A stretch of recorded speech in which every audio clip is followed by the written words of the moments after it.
Good afternoon. I'm sorry we kept you waiting a bit longer than I had anticipated. Mr. Bull, you may continue. And Agent, I would remind you, you are still under oath. Yes, Your Honor. Sir, I believe when we broke, we were having a conversation about Charity Roush's statements to law enforcement. Could you remind us as to the statements Charity Roush made? Charity Rouse made a lot of different statements to us. First of all, she stated that they were inside the house during the burglary, and that Shirley Carter came into the house and interrupted them. At that point, that they were in either the kitchen or another room rummaging drawers trying to find drugs, and that they accidentally shot her. And then that they fled out of the house through a window. That information does not base the information that the evidence shows at the crime scene. We also heard comments this morning concerning, and I think yesterday concerning, an individual by the name of Tamika Jenkins. Yes, we did. What did law enforcement learn from Miss Jenkins? Tamika Jensen, again, Tamika learned it from another person that they were in the house and that Shirley was shot. She was still alive, and that she wasn't cooperating and giving them fentanyl patches, so that Joe Sedlock then took her down to the pond and attempted to drown her. When that wasn't successful, Shirley was taken back into the crime scene and then shot again. Once again, that information does not meet the evidence-based investigation. You also were asked questions concerning Nicole Sedlock. Do you recall those? Yes. When was the first time anyone indicated Nicole Sedlock had information concerning the death of Shirley Carter? Just last month during a deposition. Now, was the statements that Ms. Norris provided consistent with things she told law enforcement previously? No, it was not. So did you investigate that information? Yes, we did. I wanted to hear if Kristen Norris is providing more information, and that Nicole Sedlock had information. We went to Nicole Sedlock, the woman that had a photographic memory in another report, as you recall. We asked her, does she have any direct information? And she did not. However, she does recall being in jail with Nicole, Christine Norris, and that Christine Norris and another inmate came to her asking her for information about the homicide. Once again, supports that inmates were trying to receive information so that they could better themselves in getting out of jail. You were asked questions about an individual by the name of Jordan Durham. I was. Did you speak with Jordan Durham? Multiple times, yes. Now, did you meet with her in person? No, I did not. I made multiple phone calls to her trying to get face-to-face interviews, because when I conduct a telephone interview, I don't know who I'm talking to on the other end, and they don't know that I'm there talking to a law enforcement officer. So we try to get a face-to-face interview if possible. At that point, she voiced concern that she doesn't want to be drugged through this, just like all the other names that we've heard today, because the media picks up on the stories that the defense has leaked or provided in court filings, listing all these names that we've talked about earlier today in these documents, and she doesn't want her name in the media either. Did Ms. Durham participate in a deposition? Yes, she did. Now, Special Agent Ludwick, have you reviewed the depositions in this case when they've been pointed out to you? And they've been pointed out to us, yes. Why? Because we wanted to ensure that we have all the correct information. We want to ensure that the jury has information when you guys make your decision that has accurate information. Now, there was some comment that there were some interviews that happened on St. Patrick's Day after this case had started. That's correct. Why do you just not stop following up on the leads? We never want to put an innocent person in prison. We would much rather have somebody who committed the crime not be sentenced. In this case, we want to follow on every single lead. Did you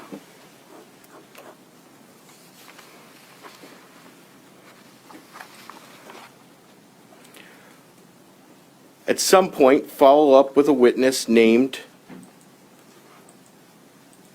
Wendy Bonnet? Yes, I did. What information did you provide? What information did this Miss Bonnet provide you? Ms. Bonnet provided a lot of information that, once again, doesn't fit the evidence of the crime scene. She had heard from another person. So, again, I had concerns with what she told us. She told us, one, that Shirley Carter was shot with a .22 revolver. She also informed us that law enforcement has custody of that .22 long revolver because the Knoxville Police Department had recovered that gun with another individual. That information doesn't meet the crime scene.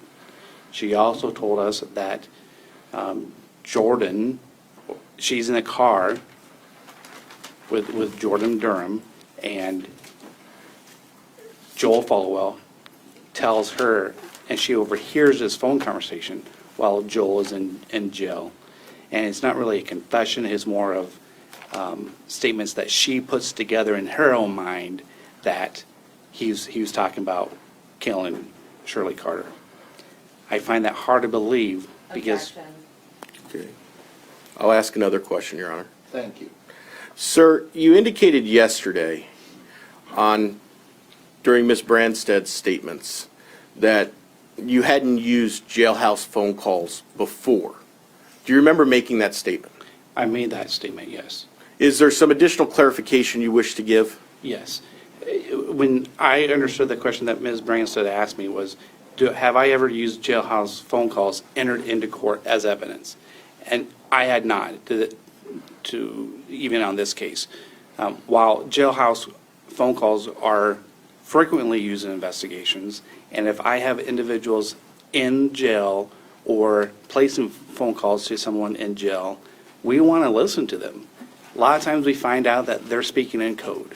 They may say, the microphone here told me to go eat a hamburger. Well, what does that mean? We know that does not make sense, but that's some type of code, and we're going to try to figure out who's the microphone and who's the hamburger. In this case, are you familiar with John and Joel Followell? I am, yes. And so as it relates to Joel Followell being in jail and making that conversation, are you aware of what is the disclaimer that is played on the Marion County phone prior to an inmate making a call out? On almost any jail phone call I've ever listened to, it's about a 2-minute recording from the time the phone dialed that the individual in jail is hearing that they have to state their name and the facility that they're in. In this case, is the Marion County Jail. Then when the call connects, that caller has to listen to a recording that indicates that this phone call is recorded and monitored. If you accept this call from inmate, whoever, at whatever facility, you can go ahead and press 1 or whatever that code is for that system. And then that phone call is connected.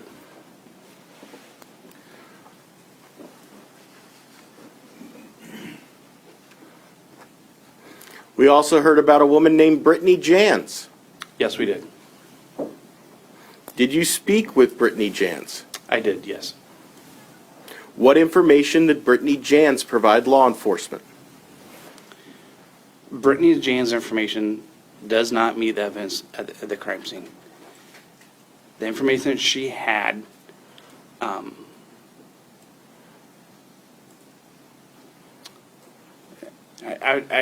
want to refer back to that. I remember the interview, but I don't remember exactly what she says. I don't want to give the wrong information. Okay. Your Honor, permission to lead very briefly?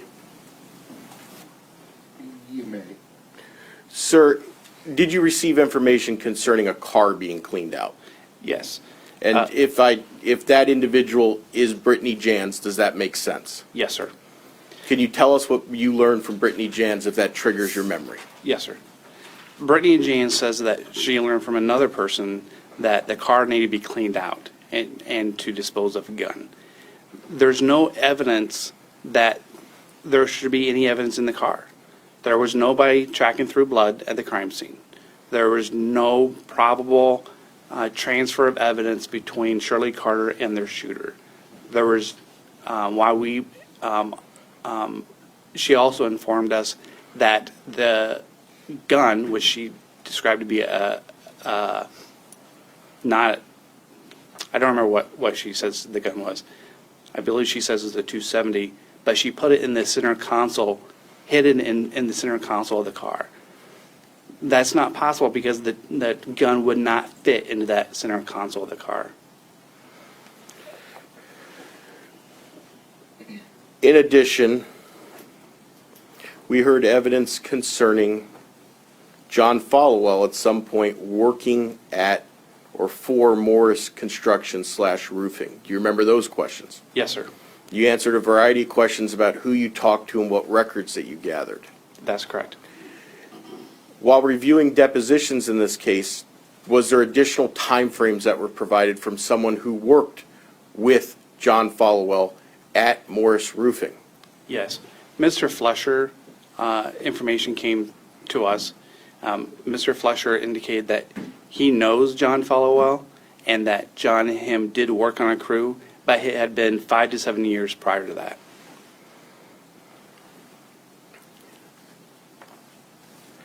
We also heard reference to a person named Jeff Schrader yesterday, did we not? Yes, we did.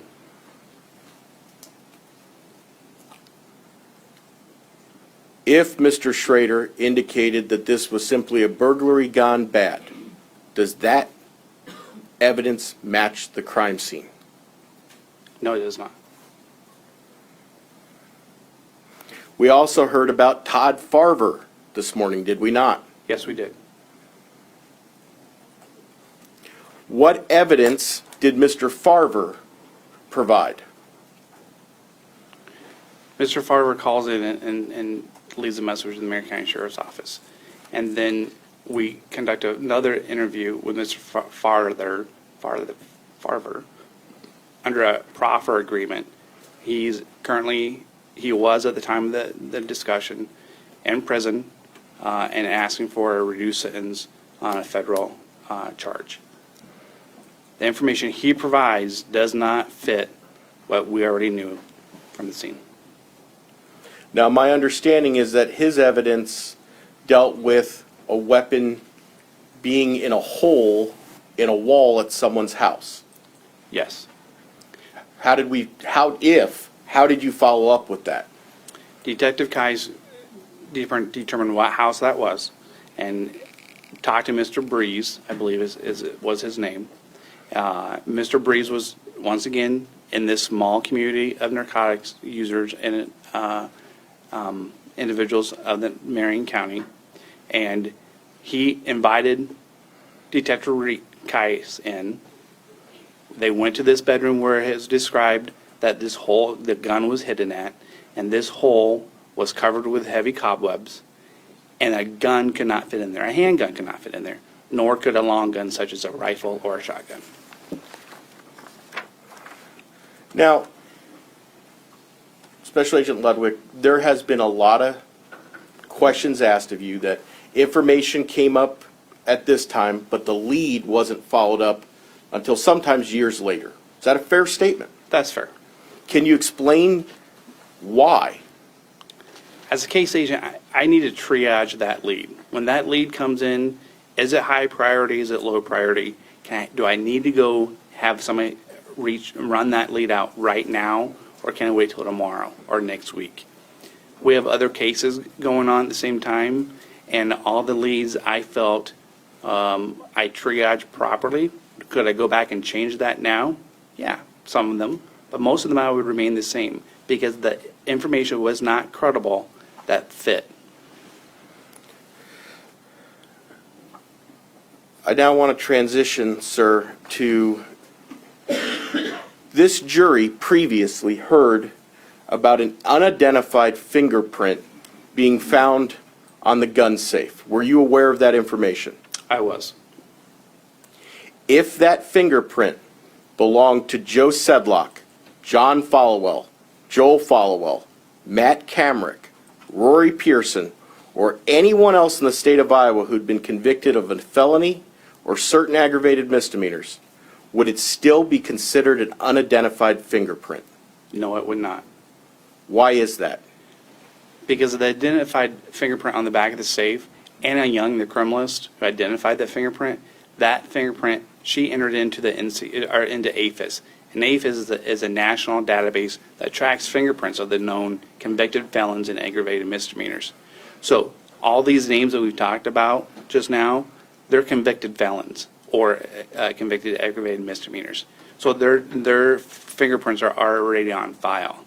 That system self-checks itself. Even though it was entered back in 2015, if my brother was convicted of a felon yesterday and his fingerprints were submitted, we would be notified of that this new fingerprint entered into NCIC has now had a hit on the unknown safe back in the Marion County on the homicide of June 19th, 2015.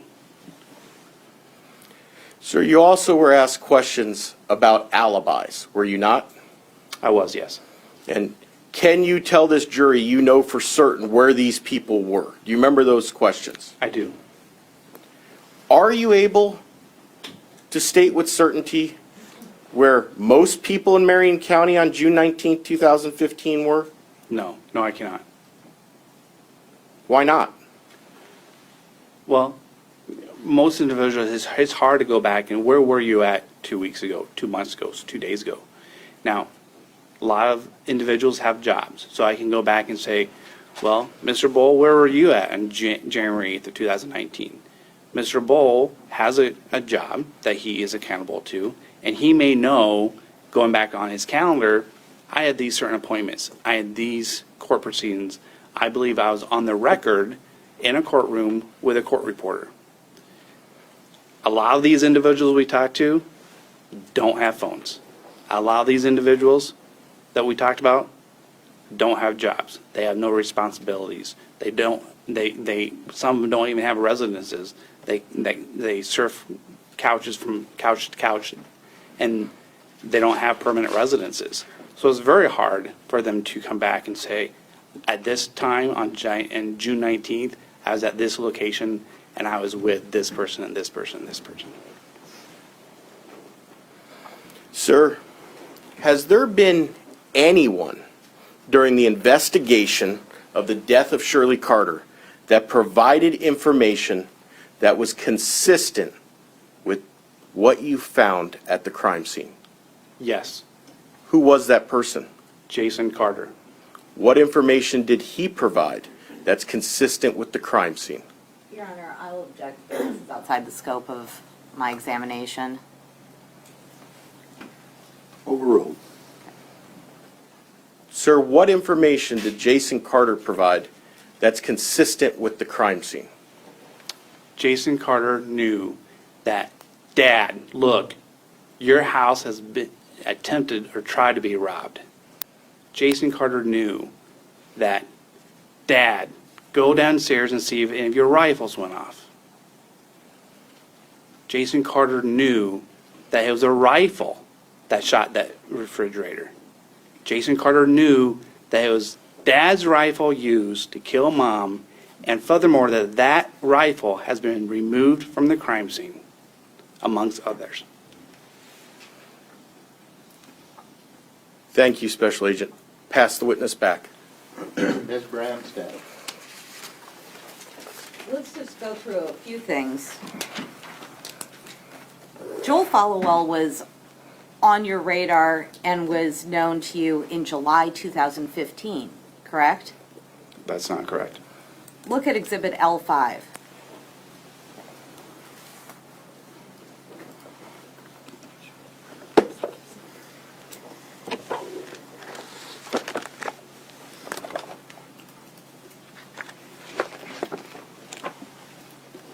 Yes, ma'am. Now, if you look at the top of that, that's a July 15th interview, correct? July 24th, 2015, with Sheriff Jason Sandholm. And that has the case number for this case on the interview, doesn't it? I would assume that's the case number. I don't have the Marion County Sheriff's Office case number, but I'm assuming that's the same one, yes. Well, let's look down. And there's a paragraph that starts, Joel states he wants the sheriff to get with his deputies. Yes, ma'am. And it reads, in the middle of the paragraph, Joel introduces this topic by saying, I guess there was a murder around town somewhere around town, right? And then it says, the person also allegedly said, look what the followers are into now. And then Joel also said it was that Joel couldn't believe that he, whoever the family member, whoever is saying this, thought Joel could be capable of it. Joel goes on, and I'm skipping a few sentences, the last sentence of that paragraph is, Joel goes on to deny any culpability in the murder.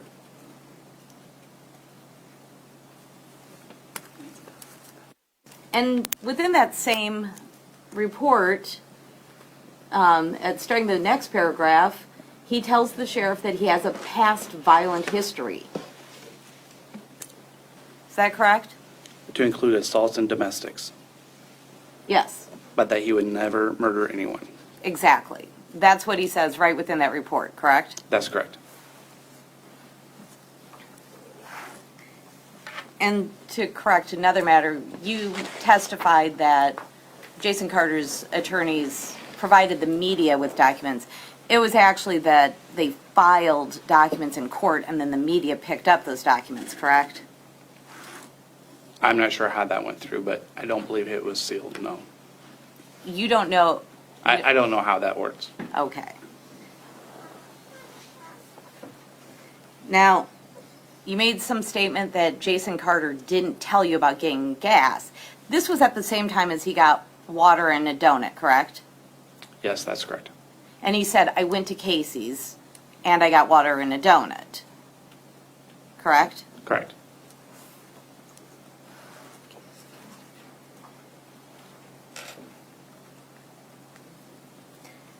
You mentioned text messages with Joe Sedlock. Yes. Those are not mentioned in any report or contained in your file, are they? I don't know about that. To your knowledge, those aren't in the file or in any report, correct? I think I made reference into the interview that we were done playing around with him because at that time he was supposed to be getting us the murder weapon. And I believe in the narrative, it would talk about text messages that we had and that I'm done with him.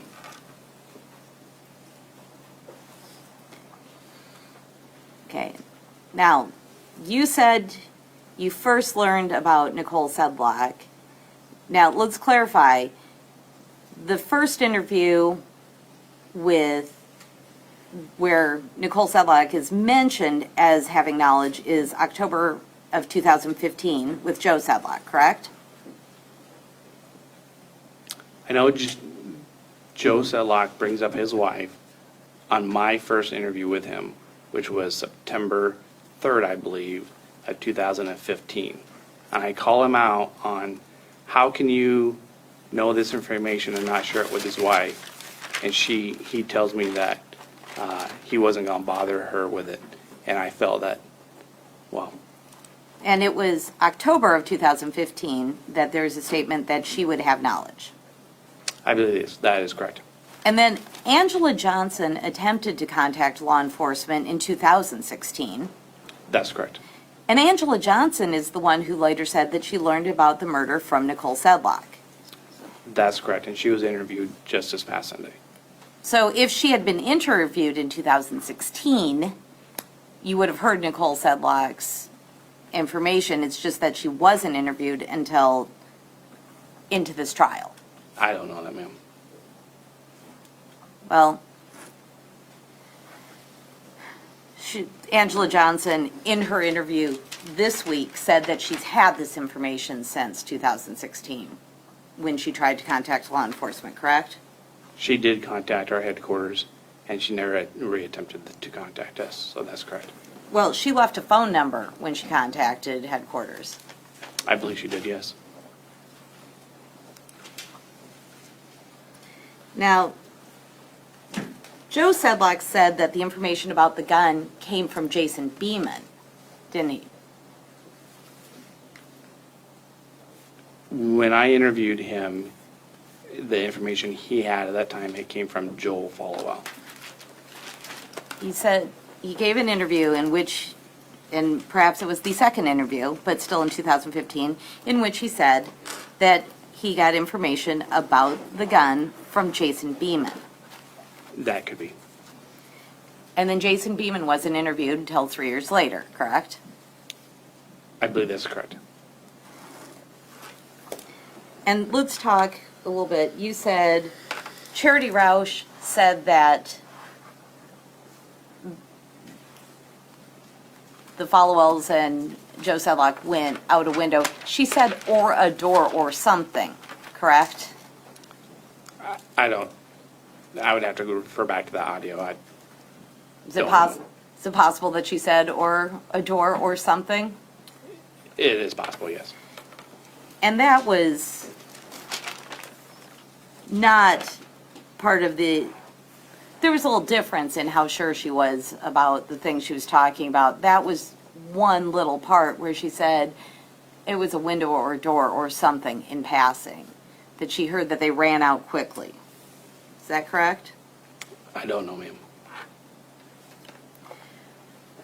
Now, multiple people said that there were references to pills and that the burglars were attempting to gain pills, correct?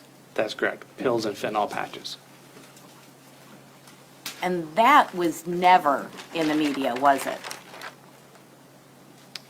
I'm not sure what was released. I paid no attention to the media unless there's case facts out there, and then I can validate that. I do not know what the media released, as I say here today. Well, let's talk about Tamika Jenkins. There were two parts of what Tamika Jenkins said. She said that she overheard a discussion about the murder weapon, correct? As I recall, Tamika Jenkins heard it from a person who heard it from another person.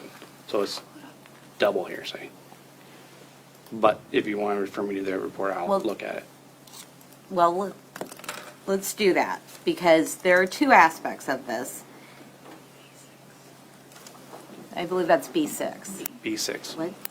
V as in Victor. V as in Victor.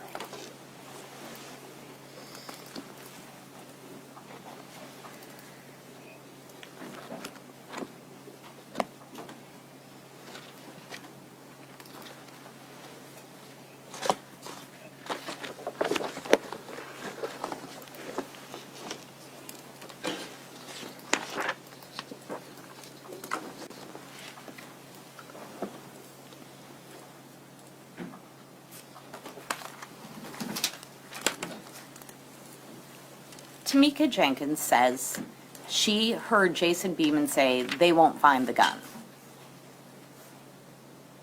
That's correct. Now, then the rest of the information was Tamika said, I've heard a whole bunch of rumors. And the rest of it, Tamika even characterized as rumors with regard to some of the other information about what had occurred. Is that correct? Yeah, and she doesn't want to disclose her source.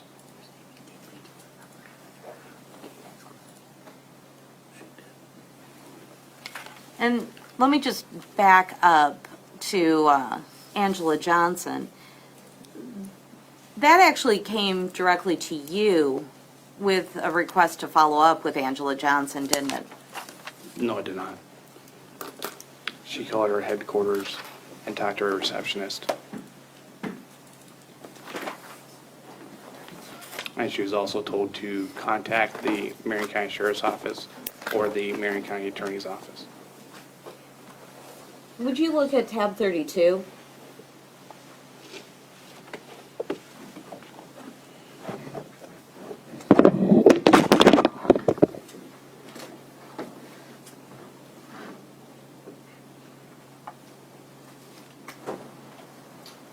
I have 32. That's an email from your supervisor, Michael Motzinger, with Angela Johnson's name and phone number, stating that she's learned information about the death of Shirley Carter, including names and where the weapon used was disposed. And then it says, see below and follow up on this, doesn't it? Well, And she was if- also advised to contact Marion County, but there's a message to you saying, see below and follow up on this. That's correct. The narrative is from our receptionist at headquarters that came in at 4:22 on April 15th, 2016, with the information that Angela Johnson gives a phone number, just called, saying that she learned information about the death of Shirley Carter, including names and where the weapon used was disposed of. She was advised to contact Marion County Sheriff's Office and/or County Attorney. And FYI for you, as I'm uncertain of the DCI involvement at this time. And that is sent to SAC Michael Motzinger, and he is my supervisor. And then later in the evening that day, he responds, hey, see below and follow up on this, thanks. I respond to him, okay, thanks. She is known to Marion County Sheriff's Office for meth and burglary trade. She got popped last week for a burglary, and we will attempt to locate her on Monday or Tuesday. Just because she was not interviewed, that tells me there that we would have attempted. I just didn't document that attempt. As I sit here and as I read through this interview today, I don't know why she was not interviewed. But it says right in there that she was popped, which that meant she was arrested. And that was in 2016. Yes, ma'am. And there is no record of anyone attempting to contact her. That's correct. Now, there was a little discussion about whether or not you are in charge of this investigation. In December 2017, you testified that you are in charge of this investigation, didn't you? I accept responsibility for all of the things in this investigation. Well, Your Honor, I'd ask that the witness be afforded the opportunity to answer the question. Your Honor, I think you did. and I didn't mean to interrupt there. I just thought that was the end. But if you'll look at your testimony from 2017, which I think is in front of you, you say the words, I am in charge of this investigation, don't you?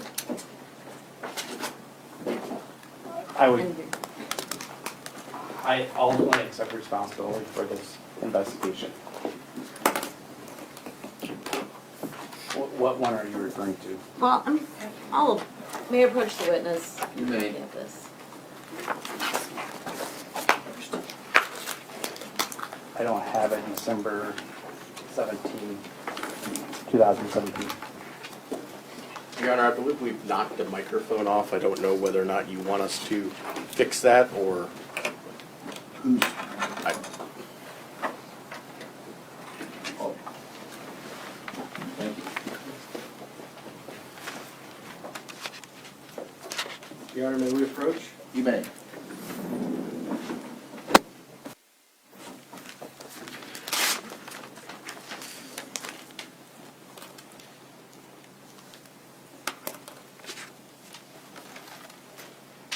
You have directed the Marion County Sheriff's Department to stop following up on leads with regard to the Followells and Joe Sedlock, haven't you? I believe my words would have been similar to, we've chased the rabbit long enough. If there's rather holes with new information that comes forward, we're going to definitely go through that. But we do not need to keep releasing information to the media on this information. We have been very clear with the Marion County Sheriff's Office and all law enforcement that there's any new information, any credible information, or any new information at all, we're going to follow up on it. But your words were, I think you can stop following these leads. We've chased this far enough. You didn't, within your directives, you didn't add all the other information that you just said now. Well, I'm not sure what you're referring to. I'm assuming it's in an email, but I don't know what you were referring to. Well- I'd ask that we afford the witness the opportunity to review the document that the defense is referring to so that he could see exactly what he said in that email. At this point, although I may be looking at a document, I'm just asking him if he believes he ever said to Marion County Sheriff's Department all the words that he said now. But I certainly can refer to tab 14.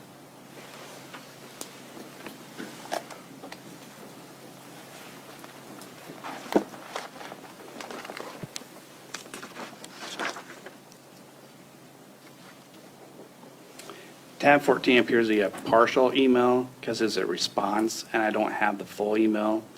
But it appears I sent in response to something. I don't know what that something is. I asked, how did it go? Read, Detective Caius states, thanks, typing it up now. Poffenberger said to Sean while he was getting food at Helping Hands, a food pantry. The conversation was not descript, lasted 2 to 3 minutes, and Sean brought up the murder. The police were looking for a weapon. Stated it didn't get in more depth than that, and he did not say that anyone had a gun or what type it was. Want me to follow up with Jeremiah or Sean? And that was on November 9th, 2015 at 16:27. Same date at 18:16 or 6:16 p.m., I responded, no, you've talked with Jeremiah once, right? You need to not encourage any more nonsense from Joe and his lies. We shall follow the leads, but not go looking for nonsense. Reed Kais responds, I have not. Jeremiah was at Selak's home when we were there. We didn't ask him much. And that was talking about Jeremiah Laird, correct? Yes, ma'am. And there have been at least a dozen reports stating that Jeremiah Laird had knowledge about where the gun was. Jeremiah Laird names comes up a lot. I don't have the exact number. And now Jeremiah Laird is deceased. Yes, he died of drug overdose.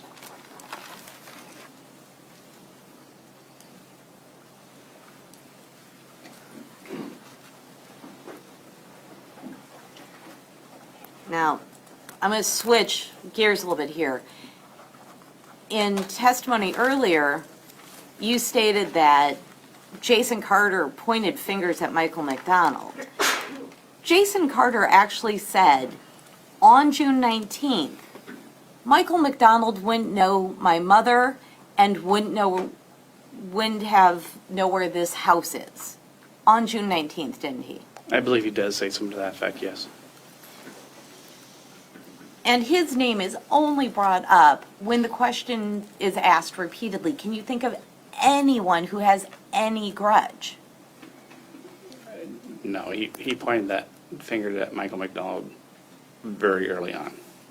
Only as a person who might have a grudge. He never once said, I think he might be a murderer.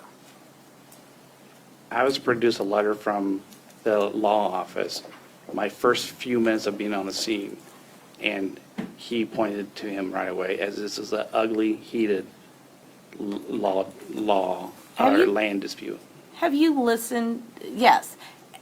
He said it was a dispute, but Jason Carter said he wouldn't have any problem with my mother and he wouldn't know where she lived. I believe that is correct, yes. And he also points out to us that day that he's in the area, he knows he's in the area that day, and that he also has Fridays off, and the crime occurred on a Friday. Actually, Shelley Carter pointed that out, didn't she? That could be correct. I know it's pointed out to us. And that was true, that Michael McDonald had Fridays off and was in the area on Fridays. That is correct.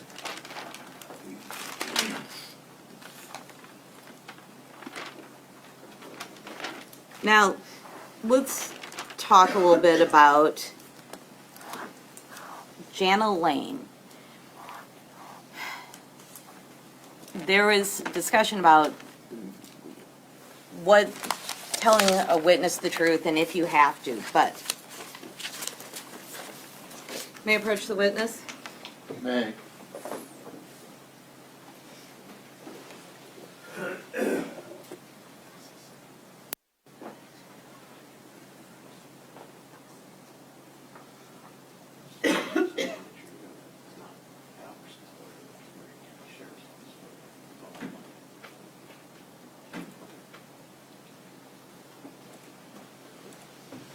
I'm handing you an item marked as Exhibit AD. AD, correct.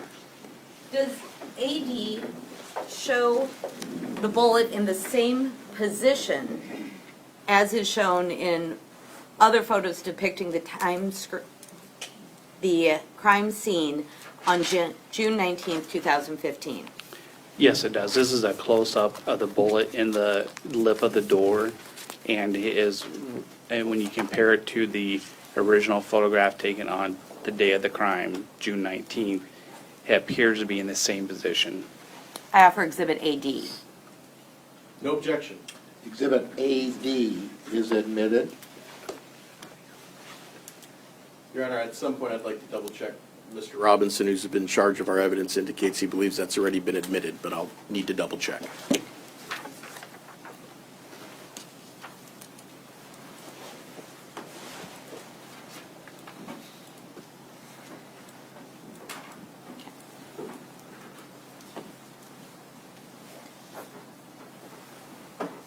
Jana Lane asked you multiple times for the photographs showing that that bullet wasn't in that spot, didn't she?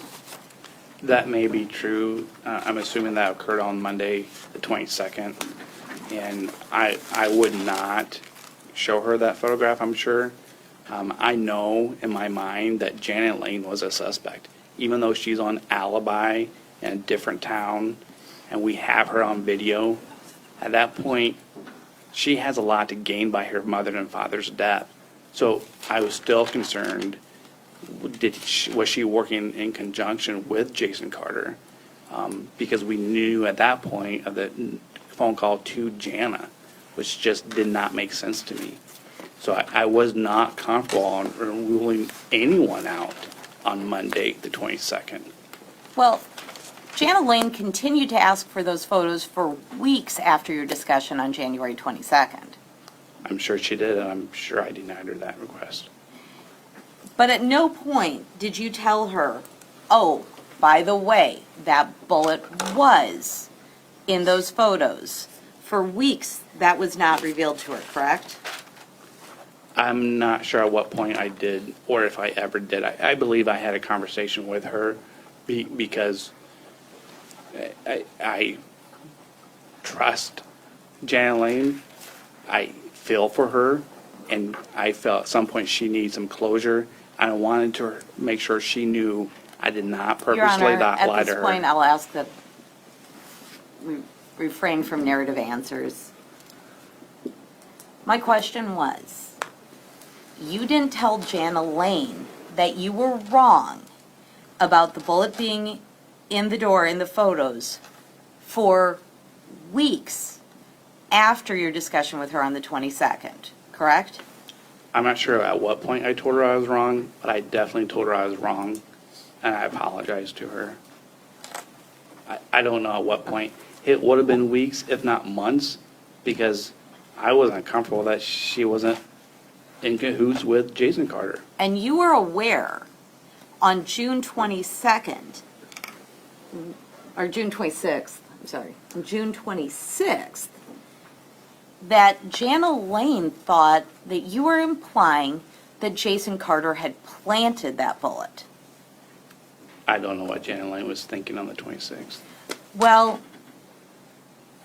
you had a conversation with her in which you said, what if I told you those weren't there? And she said, he was alone. And then you said he was alone. And she said, it wasn't there. And then he was alone. And you went through it. It was relatively obvious. Your Honor, I'm going to object to compound question and hearsay, which is not involved in our previous discussions. Sustained.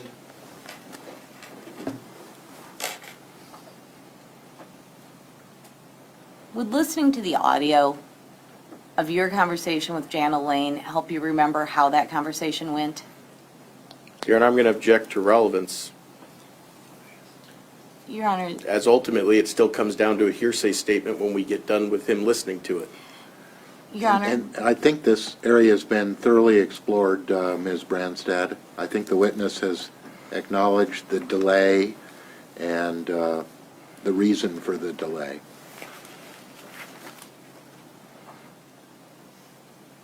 now, let me take a step back. You said that Ms. Young would have put the fingerprints in APHIS or CODIS. Is that correct?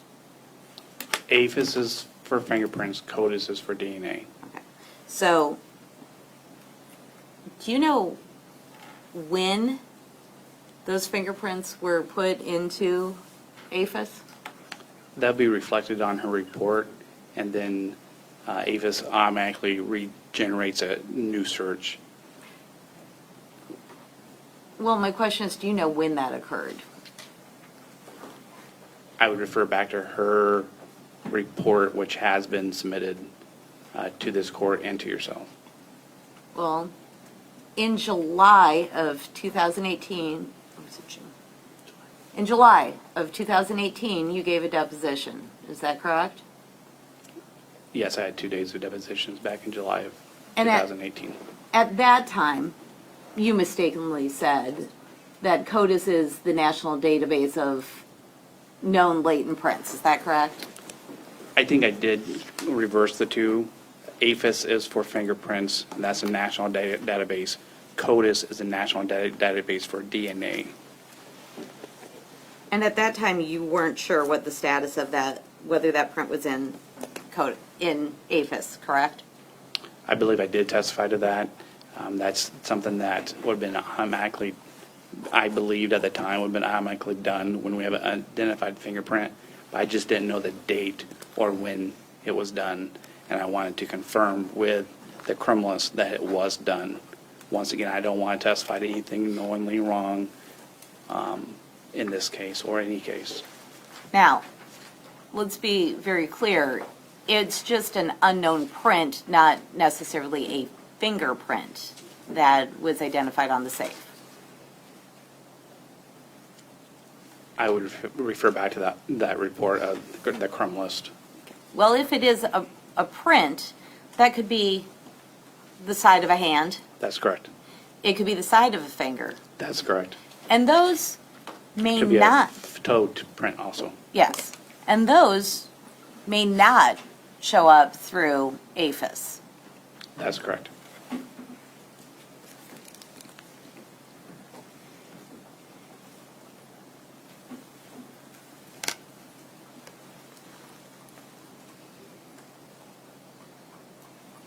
Now, let's make sure we're clear. Two things about the gun at Roger Shin's.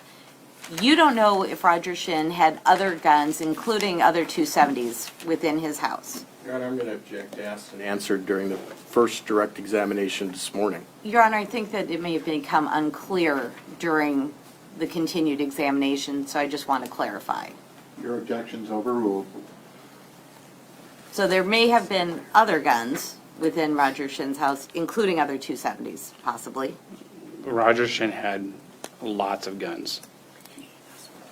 And at the time, when you went to retrieve that gun, you were aware that Roger Shin's daughter, Callie Shin, had been implicated in this investigation. Daughter or granddaughter? I thought it was daughter. Is Callie Shin his daughter or granddaughter? I don't know. All these individuals I get confused on. Well, you were aware that Callie Shin, and I believe it is daughter, is related to Roger Shin. Yes. And that was known at the time when you went to get the gun. Yes, it would have been.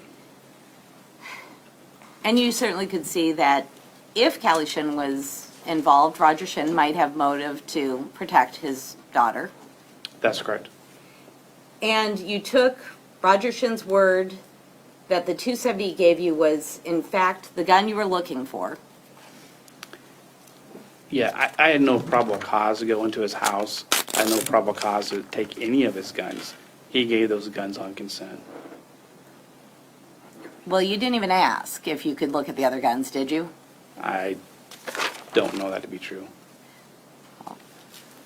And the gun that was taken has not been ruled out as being the murder weapon in this case. That is correct. Now, from day one, June 19th, 2015, of this case,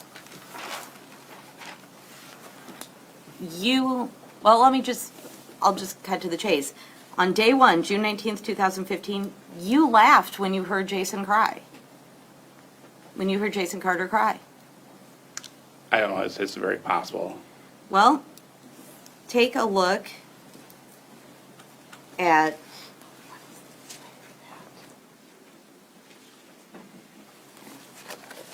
do you remember testifying in your first deposition in July that every time you heard Jason Carter laugh, you would chuckle at his lack of dramatic skills? Every time you heard him cry, I'm sorry. At one point, I felt that anytime he hits that high-pitched squeal, that it was consistent. So I don't know if I chuckled or not, but in my opinion, that his cries were not real or authentic. Okay, well, you have volume 1 of your deposition in front of you. Volume 2, I'm sorry. Will you turn to page 25?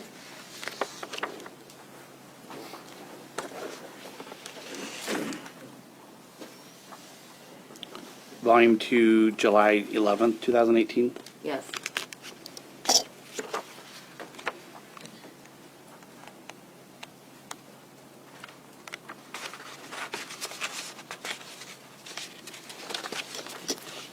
Page 25. Yes, ma'am. And at line 18, you say, every time he would cry, I would chuckle at his lack of drama skills. Correct? Every time he would cry, I'd chuckle at his lack of drama skills. And That's correct. Not now, once did I ever. you dealt with, I'm going to change, you said that Jana Lane and Bill Carter were upset with you about the investigation, correct? Yes, they were. But Jason Carter also expressed his being upset. Jason Carter expressed that he was upset at the lack of investigation as well, didn't he? At some point during his 11-hour interview, yes, that's correct. I believe he did. Well, even following that, at one point you confronted me because there had been a call to the FBI asking for additional investigation. Your Honor, may we approach? You may.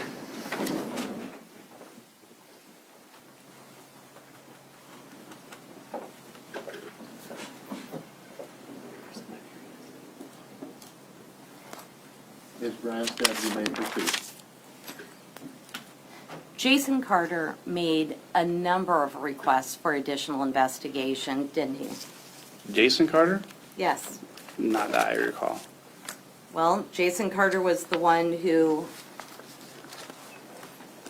found the additional bullet fragment that was pointed out earlier. Yes, with his family present.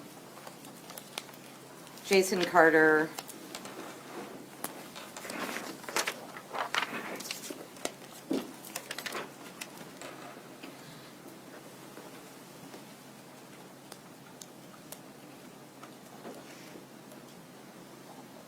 And Jason Carter was the one who called on June 22nd asking law enforcement to come out and look through the house.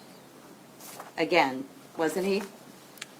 I don't believe that would be correct. I believe it was Bill Carter that made the phone call. Well, let me refer you to the last paragraph under tab 3.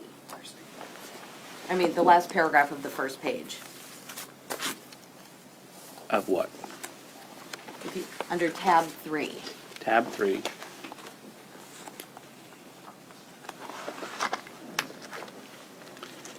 Tab 3 is a narrative of my supervisor, Michael Mottsinger, of the activities on June 19th. And the last paragraph indicates that on June 22nd, at approximate, he received a phone call at approximately 7:23 a.m. from Jason Carter. That's correct. And he stated that he and his family were going through the items in the house. Is that correct? That is correct, and one never wants to say his boss is wrong, but I think that time is wrong because we weren't alerted to that. I was not alerted to that until the flurry of phone calls around the noon hour. So, May I approach the witness? May. And just to...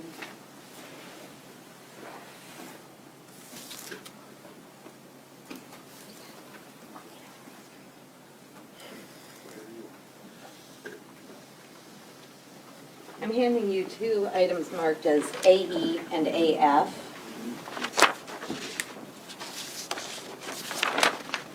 I'll give you a few little tabs. Do those cupboards show defects from bullet fragments? there appears to be a defect in both of them, yes. And would you mark beside, but make sure you don't cover up, the defect on the photo depicting the clock? I'm going to place a green dot directly below the defect of the defect in which we believe the bullet that was found on the kitchen floor near the chair of the table, we believe that was the impact of that.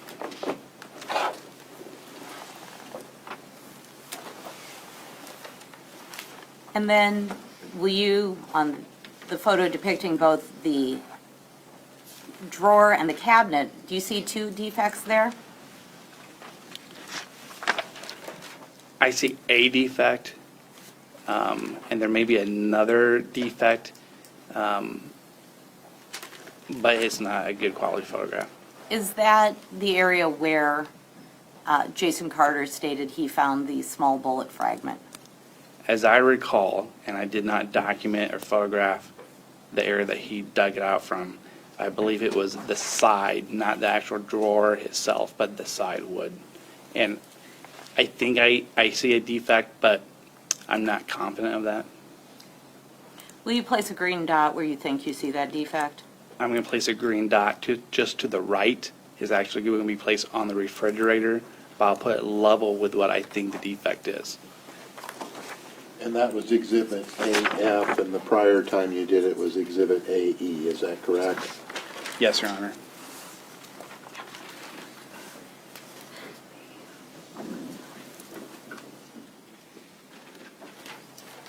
Now, there have been a few different discussions about Wendy Bonnet. You're the one who talked with Wendy Bonnet, aren't you? I was, yes. And in your discussion with Wendy Bonnet, you told her that Jason Carter's attorneys would try to paint her as responsible along with the Folwells, didn't you? I believe I did say that to her, yes. Or may, I think is my word. At that point, Jason Carter's attorneys didn't have any of the discovery in this case. Yes, they did. Allison, second chair to you, was part of the civil team, so she had a lot of the information. Okay. They didn't, during that case, there was no information provided about any of the reports regarding Joel Followell, John Followell, or Joe Sedlock, correct? Yes, I don't think you're privy to that information for the civil trial. And so at that point, Wendy Bonnet's name, well, let me also say, Wendy Bonnet's name is not in any reports prior to the interview of Wendy Bonnet, is it? I don't believe it is, no. So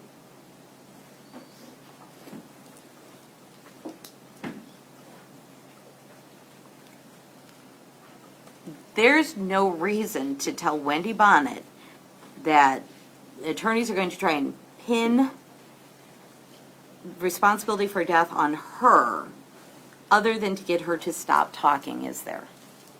No, I would disagree with that. You didn't have any reason to believe that the attorneys for Jason Carter had any ability or intention to pin anything on Wendy Bonnet, did you?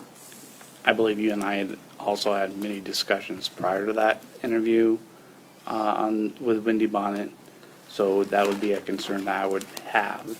And I believe that comment, I did tell Wendy Bonnet something to that fact after I allowed her to give me all the information she had.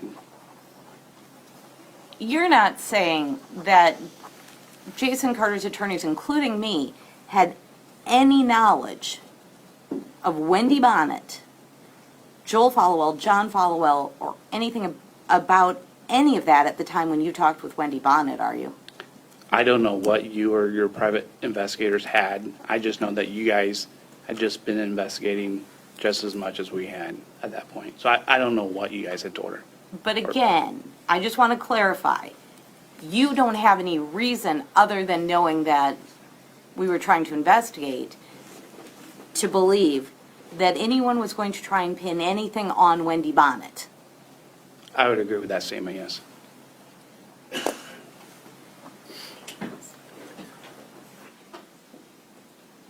No further questions. Anything further, Mr. Bull? Yes, very briefly, Your Honor.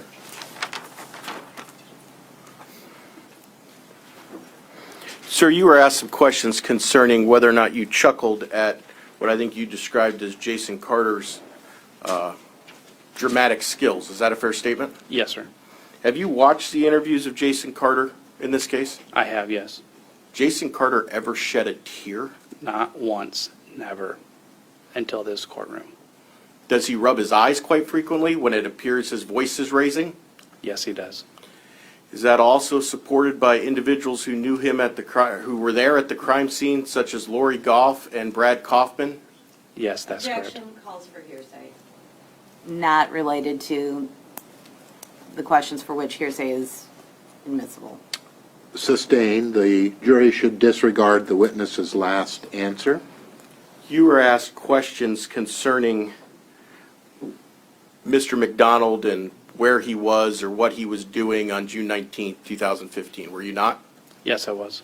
What was he doing on June 15th, or excuse me, June 19th, 2015?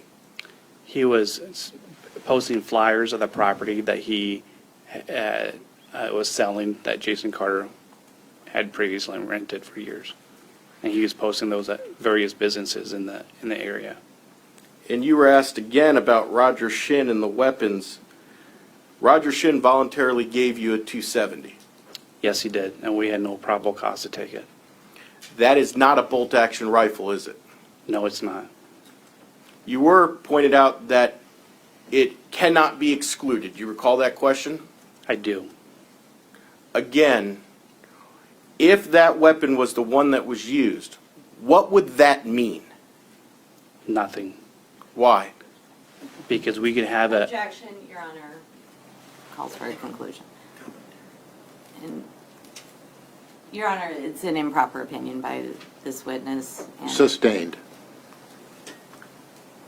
Sir, as it relates to the evidence at the crime scene, what evidence is there that a different .270 was brought to the scene, yet Bill Carter's was stolen from the scene? none. Objection, again, calls for improper commentary. Overruled. Witness has answered. You may ask another question. State has no further questions, Your Honor. Ms. Branstad, anything further? The gun you retrieved from Roger Shin, you said, was not a bolt action, correct? No, it's a pump action, I believe. Matt Camrick told you that he had sold a bolt action to Roger Shin. But he was not specific on the 270. He did not know it was a bolt action 270. No further questions. Anything further? Yes, it's because Matt Camrick sold 2 guns, correct? That's correct. A 270 and an additional weapon, which was a bolt action. Yes, and I believe that was a 50 cal bolt action. Thank you. You didn't retrieve a bolt action from Roger Shin at all, did you? I'd refer back to what the evidence shows. There were 2 guns retrieved from Roger Shin, correct? Yes, that's correct. Neither one was a bolt action. I don't recall. What exhibit is that? I know we've discussed it in detail. I would have issued a receipt, and that would be accurate.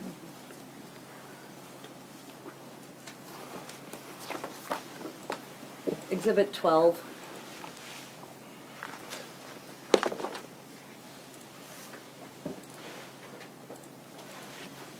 Exhibit 12 is the receipt issued to Roger Shin on the 19th of October, 2015. And that only shows 1 gun, doesn't it? That's correct. I have no further questions. Mr. Bull, anything further? Can you explain that, sir? I can't unless Marion County was got in their custody. So I don't remember why. I recall 2 guns. I don't know why there's only 1 gun on this receipt. Okay, fair enough. Thank you, sir. You may step down. Thank you. Thank you, Your Honor. May this witness be excused. Yes. Mr. Bull, may this witness be excused. He may be excused, Your Honor, but he's subject to recall, and so the state would request that he not remain in the courtroom. Very well. Can I get counsel to approach just for a moment?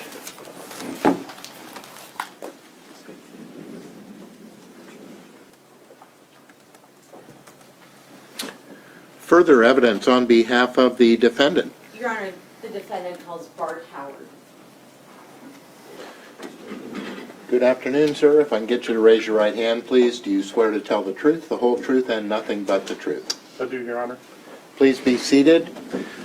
I'm going to ask that you speak right into that microphone so everyone can hear you, and please start by stating your full name and spell your last name for us. It's Bart Howard, Howard. You need to get a lot closer than that to the microphone. Very close. Thank you. You want me to restate that? No, I think we're good. Your Honor, may I take 1 moment just to retrieve exhibits from the witness stand? You may.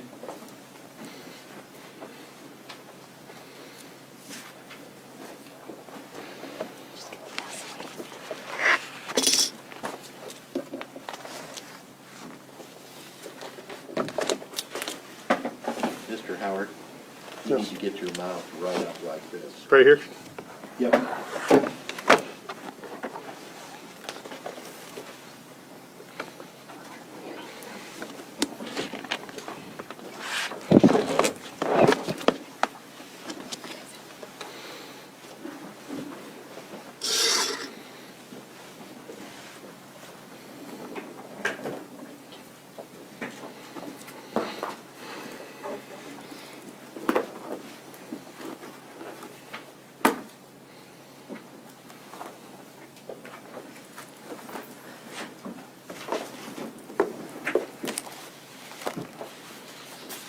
Okay. Once again, just for the record, please state your name.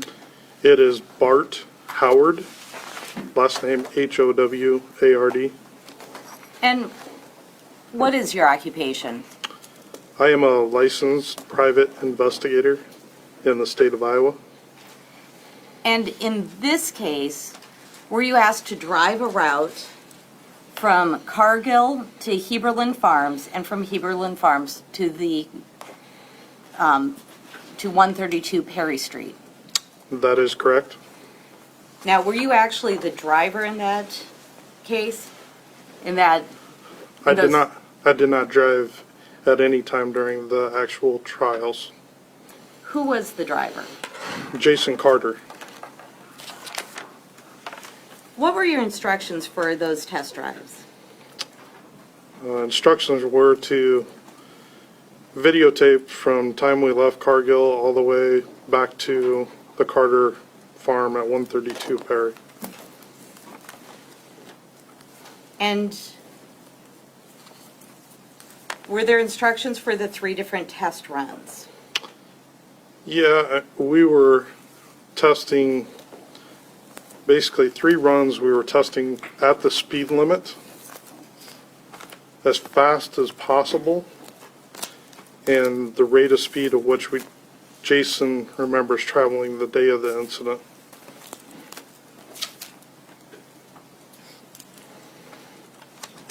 In doing the test run at the speed limit, tell the jury about what your observations were about traveling the speed limit. I guess my question is, did Jason Carter travel approximately the speed limit during that test run? Yes, that was the main objective, was to travel at the appropriate speed limits that were posted on the roads that were traveled. And from what you can see, did Jason Carter do that? That is correct. During that time, did you also park and stop at Heberlin Farms? That is correct. And during that stop, did you hurry, take your time, run? What was the rate at which you made your transition there as well?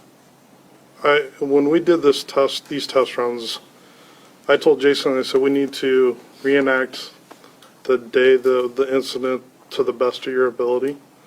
I followed Jason basically as we exited the semi into his truck to then drive to the Carter farm on 132 Perry.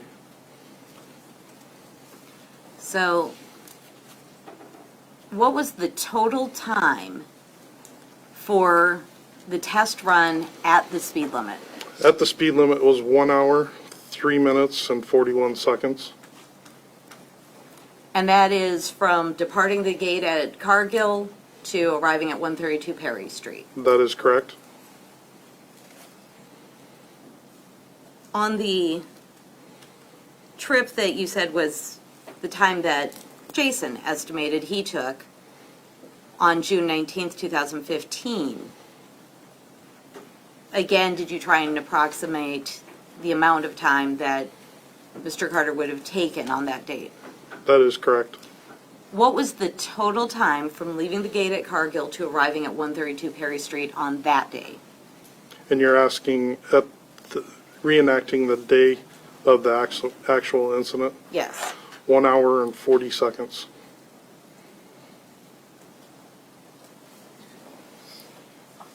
Then going as fast as possible. Let me just ask you, did you feel like you were going pretty fast? Yes. Tell the jury anything that you can say that would demonstrate how fast you think you were going. Faster than I would have liked to in a semi. I like to be in control whenever I'm driving, and obviously I wasn't in control. It was at a very high rate of speed for that particular vehicle. Would you say that you took corners at as high a rate of speed as you could? And yes, as well as in the truck, not the semi, but both of those as well too. Oh, in the, Pickup after we got to the Heberlin farm, from the Heberlin farm to 132 Perry. in the as fast as possible trial, did you also make your transition more quickly? Yes. Did you run in between the two vehicles? Yes. And would that be depicted in the video? You should be able to depict that in the video, yes. Now, in all of these did you make a stop at the end of the driveway from at the end of the Heberlin Farms driveway while in the pickup going to 132 Perry Street? That is correct. So when I spoke to Jason in telling him that we need to reenact the actual day of the incident to the best of our abilities on these three scenarios, he, before leaving the Heberlin farm, sent a text message to Charlie about sending some chemicals out to his father's farm. So we reenacted that before pulling out of the Heberlin farm and then proceeding to 132 Perry. And did you actually have Jason type out the same text message? Yeah, I told Jason to type the text to the best of the ability how he remembered that day of the incident. And how long did the fastest possible route take from leaving the gate at Cargill to arriving at 132 Perry Street? 54 minutes and 6 seconds.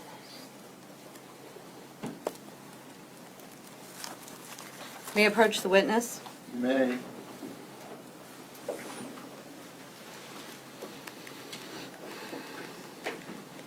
I'm handing you 3 items marked as AH, AG, AH, and AI. What is AG? AG is the test run that we did at the speed limit. And have you reviewed that recording? It was a while ago, but yes, I have. And does it accurately depict the entire drive? It does. I did not stop recording from point A to point B. Same question with regard to AH. What is AH? AH is the speed traveled the day of the actual murder. And same question, does that accurately reflect your test run? Yes. Finally, AI. What is AI? AI is the test run that we traveled at the fastest rate of speed that we felt comfortable in that the vehicles would go. Now, did you do anything to certify the speedometer in the semi or the pickup before this date? No. If the jury watches this video, they'll see you holding up your phone a few times, is that correct? My cell phone, correct? What are they going to see on that? So it's an app that I downloaded that actually it's called Speedometer that will display the actual rate of speed in miles per hour while you're traveling. Did you do anything to actually certify speedometer? No. Did you test it against the speedometer in your own vehicle, though? I did. And was it accurate? Yes.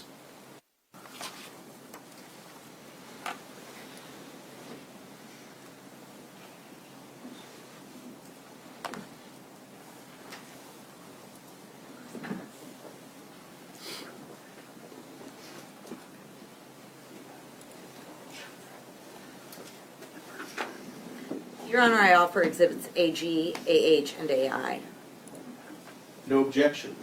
Exhibits AG, AH, and AI are admitted. I have no further questions. Mr. Bulk? Good afternoon, Bart. Afternoon, Ed. You have to agree with me that when you made this drive, you didn't in any way attempt to mimic similar driving conditions as they would have existed in June of 2015, did you? Well, we did the test runs in February, so it wouldn't have been the same time frame as far as a calendar. You didn't do them at the same time. Correct. I mean, you certainly could have chosen to at least start one of the runs at around 9:59 a.m. Could have. You chose not to. We just did it at a time that was available that we could do it. That was your choice. Correct. On one of them, you drove them on a Saturday. Correct.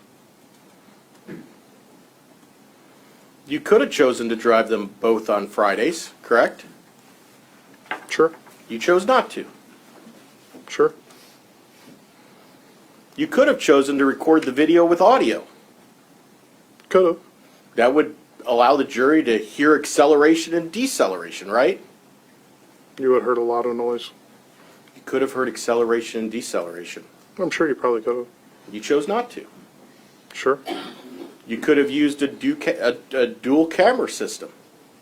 Sure. I mean, Gracious Investigations, who you work for, owns more than one camera, right? We have multiple cameras. You chose not to. Correct.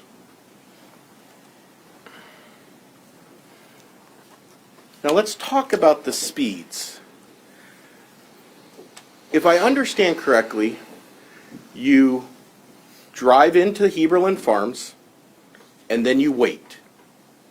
Correct? Can you explain as far as weight? Absolutely. You leave Cargill and you drive to Heberlin Farms, which is where Jason parks his semi. Correct? You then sit in your semi. Sit in the semi for a while. I was gathering the equipment that I needed to proceed to go to the actual truck. But there's a time delay there, isn't there? Well, sure. And do you agree with me that, for example, when you are mimicking the speed limit trip, you wait more than 1 minute and 10 seconds between the time you pull in and the time the pickup starts? That could be. The time on the bottom of the screen will speak for itself, right? Correct. The video will speak for itself. You then waited at the end of the driveway at Heberlin's Correct? to mimic Jason sending a text. Correct? Now, on your speed limit trip, you waited 58 seconds for Jason Carter to send the text message to Charles Smith. If that's what the video states, yes. So I want to talk about the speed limit trip for a second.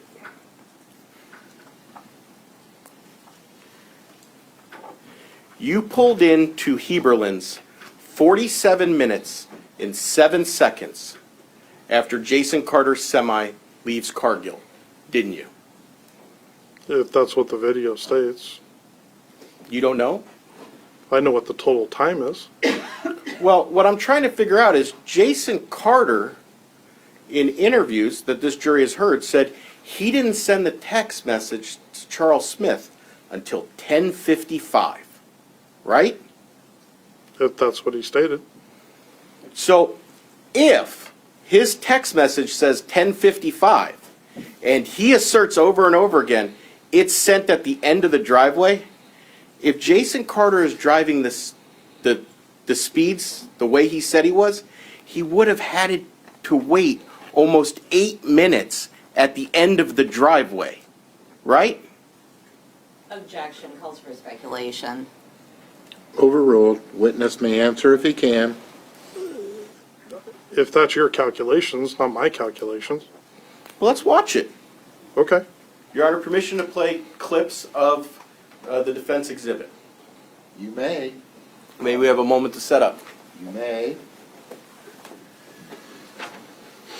And this is going to be Exhibit 8G, is that correct? Correct.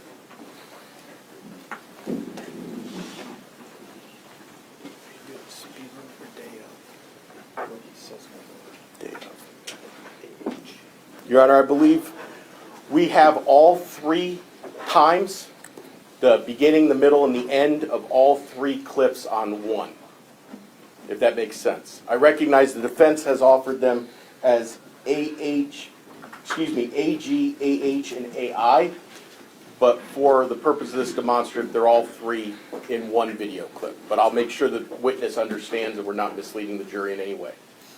Very well.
Pause that for a second.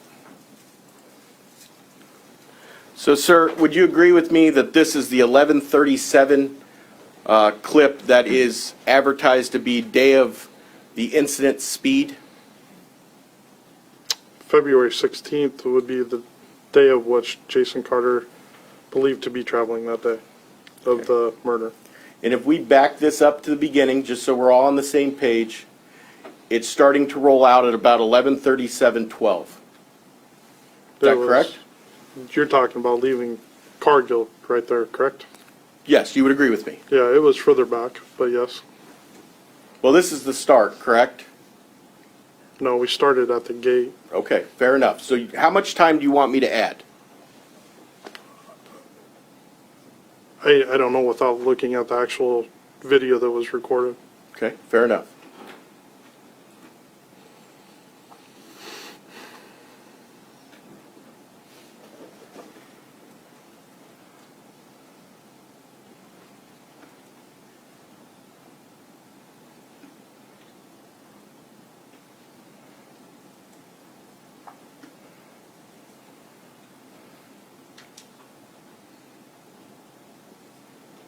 Now, you would agree we're at 12:24:25 and we are pulling into Heberlin Farms. 12:29, yeah. 24:29.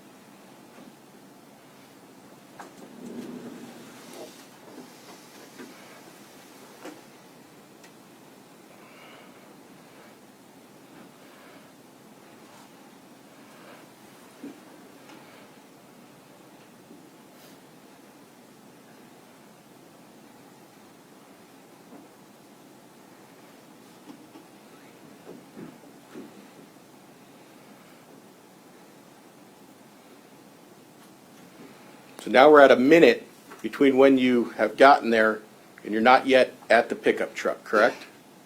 That is correct.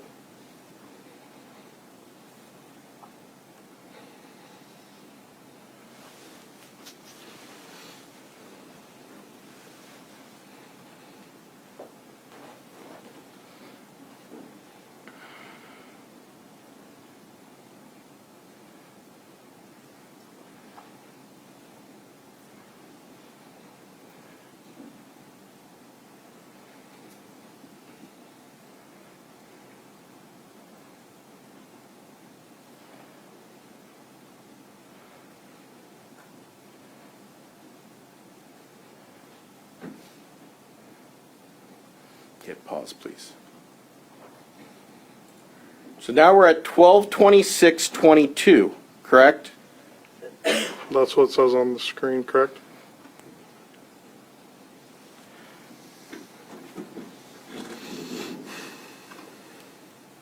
You would agree with me if Jason Carter had not sent the text message for 55 minutes, we're going to have to sit here for a while to get to that time, aren't we? If he hadn't sent a text message for 55 minutes, Let me rephrase the question. okay? We have to now work backwards, the fact that Jason Carter actually left Cargill at 9:59, right? On the day of The day of the incident. murder? Yes, murder, yes. So if he leaves at 9:59 and he gets to Heberlin's 47 minutes and 7 seconds later, based on the time. Now, I went to law school, I'm not a mathematician, okay?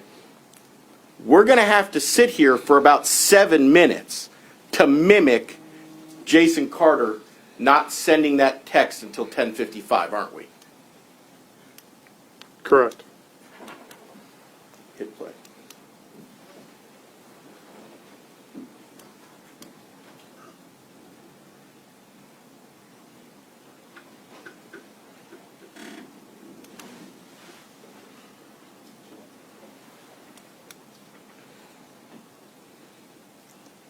Now we're waiting here to mimic the time in which it takes Jason to send the text, right? Correct. Now, did Mr. Carter at any point during the drive in the semi pull over for the 30 text messages he sent and received with Mrs. Hoke on the morning of June 19, 2015? No. And on this phone, he isn't using a flip phone that requires him to dial or type in 3 numbers to get each letter, right? Objection, Your Honor, as to relevance to this testimony. Overruled. No, I believe it was a smartphone. Hit pause, would you? I'll disregard now. Bottom line is, if my math is correct, he indicated he needed to send that text message to Charles Smith. He waited almost a minute, didn't he? Yeah, I mean, the video speaks for itself there. And now you are pulling up in front of 132 Perry Street, correct? That is correct.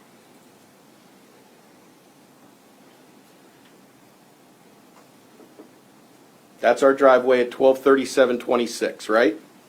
Correct. You told us 60 minutes and 40 seconds after the start of the tape when he's leaving Cargill, Correct.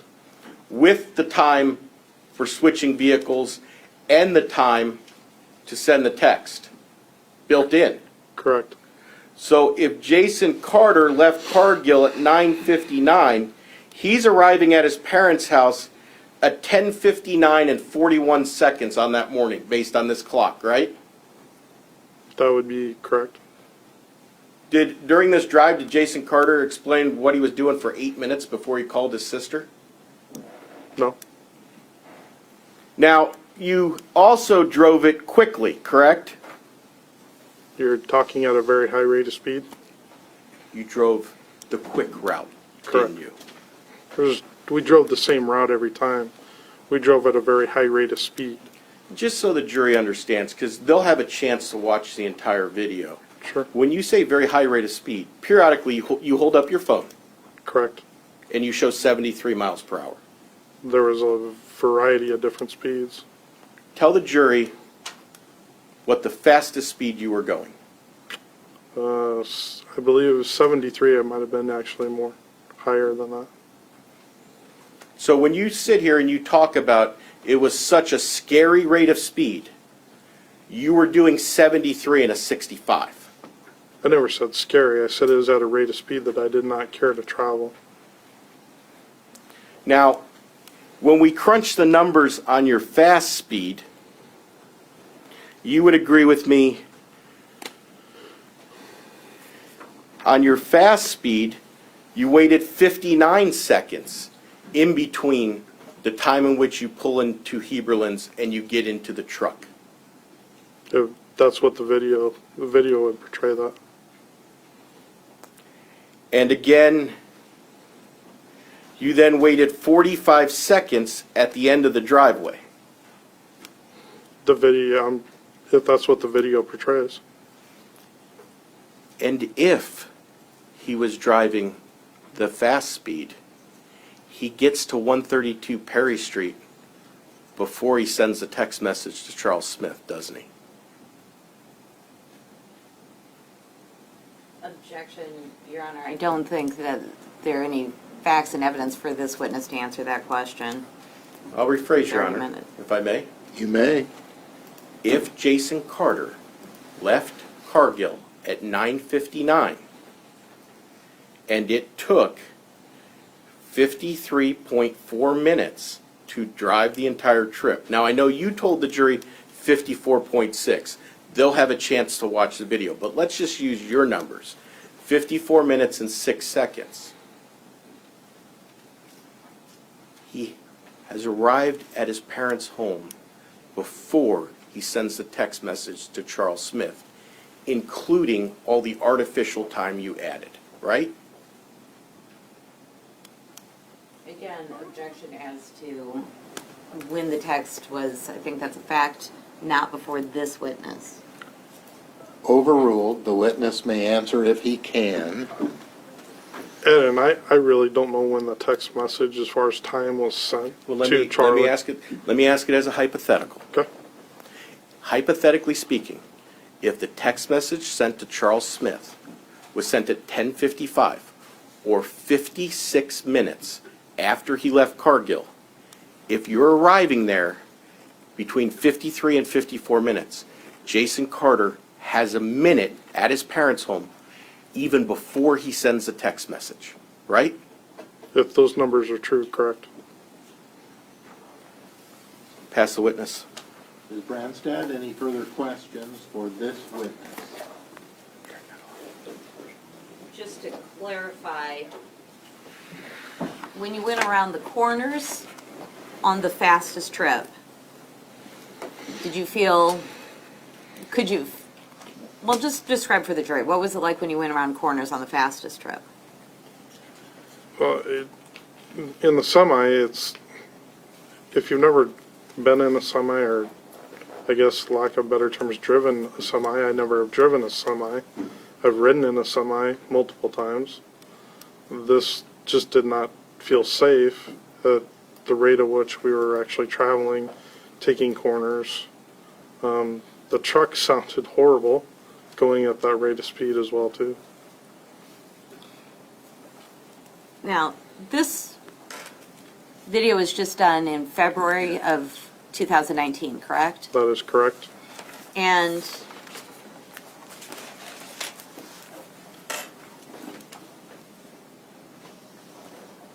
Jason Carter was aware of all the allegations and the timelines by that point, wasn't he?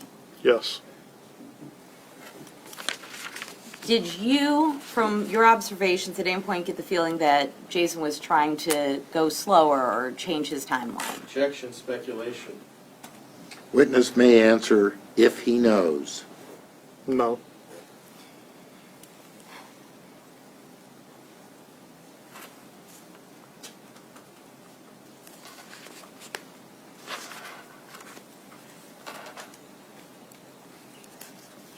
And let me just clarify, there were some questions about why you chose the day that you did.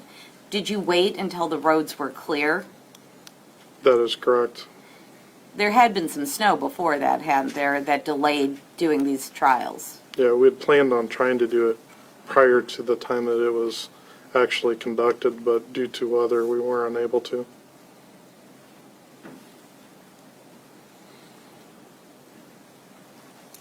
And in Cargill, there's a relatively long driveway out to where the state's video started, isn't there? That is correct.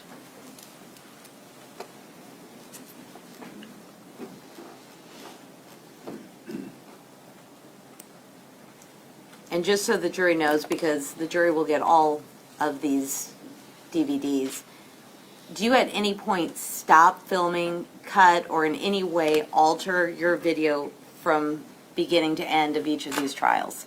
No, it was a consistent start from when we left Cargill to the time that we got to the driveway of 132 Perry Street in Lacona, Iowa. I have no further questions. Anything further, Mr. Bull? It was Jason Carter who was driving the truck, correct? Correct. So when he drove the fast route, he was capable of doing it, wasn't he? Yeah, I was a witness to it. Thank you, sir. Nothing further.